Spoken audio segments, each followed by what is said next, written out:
I'm going to call this part 4 of my pallet shed build. It is September 18th, 2015, about 1 o'clock in the afternoon. Just kind of cleaning up around here, trying to make it presentable for the video.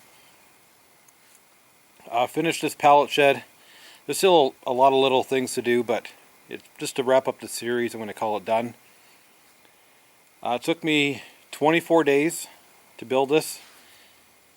129 hours, 1,400 screws roughly, and about $525. That's including, I bought 40 8-foot long 2x4s, 20 sheets of plywood, roofing paper, screws, paint, silicone, and some spray foam. So that's quite a bit cheaper than you know, to buy a shed package or something like that.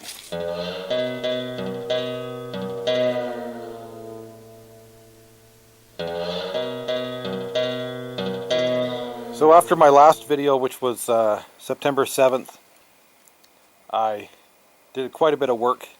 You know, I've been working on this thing 7 days a week. Shortly after my last video, I ran out of the store-bought 2x4, so I had to start picking apart my old shed, which was part of the plan. And it couldn't have worked out any better. I had very little scrap wood left. You know, it's always good to have a little bit of scrap wood for other projects. So after my last video, I finished sheeting the roof, sheeting the inside. You can see all the extra braces I put on to help support the roof. I used some sheet metal from another old shed to do the roof. You can see on the inside here I have all my tools hanging up. Some people aren't going to like that. If I put all my tools away in a toolbox, I kind of forget that I have them, so I like to have everything on display. I have a shelf, very low profile shelf here for all kind of car fluids and spray paint, stuff like that. I was surprised at how quick this shed filled up. You know, I can't believe I fit everything in my other 8x8 shed. I started off with this workbench up to here. That filled up really quickly. Then I built this shelf. That filled up quickly. I extended my workbench all the way to the end. This is 14 feet in length. Filled up that. And then I ended up having to build another little shelf there for all my power tools.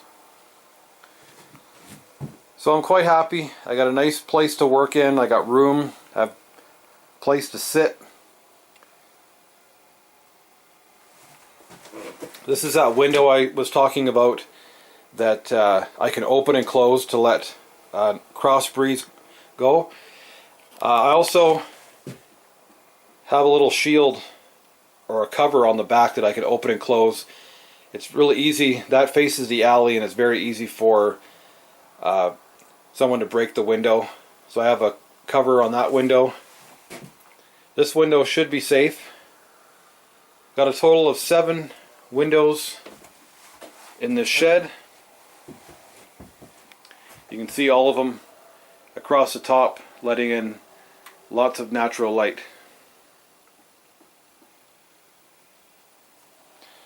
Of course, you know, nothing's set in stone here. I gotta actually work in the shed to find out if everything's in a good place. Everything is just hanging on screws, so it's not a big deal to move things around.